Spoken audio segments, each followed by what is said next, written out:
বেকারত্বের জুলুম বন্ধ হোক। 5 বছর পর পর সরকার পাল্টাচ্ছে, কেউ থেকেই যাচ্ছে 10-20 বছর। একটি বার কেউ ভাবেনি এই শিক্ষিত বেকারদের কথা।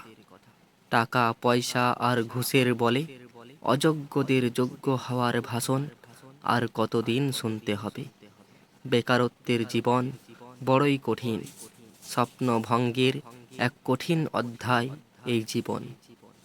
যে স্বপ্নের জন্য সে তার জীবনের অর্ধেকটা সময় শেষ করল, সে স্বপ্নই কিনা অধরাই থেকে গেল শুধুমাত্র পরিবারের আর্থিক সচ্ছলতা আর শিক্ষা পর্ষদের বেপরোয়া মনোভাবের কারণে।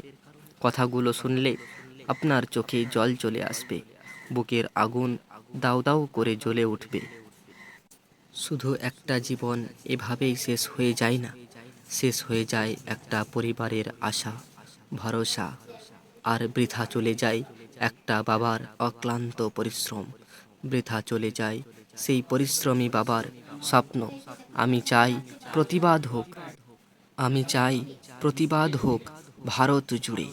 প্রতিবাদের ঝড়ে উল্টে পড়ুক এই শিক্ষানীতি। ভিডিওটি ভালো লাগলে চ্যানেলটিকে সাবস্ক্রাইব করুন।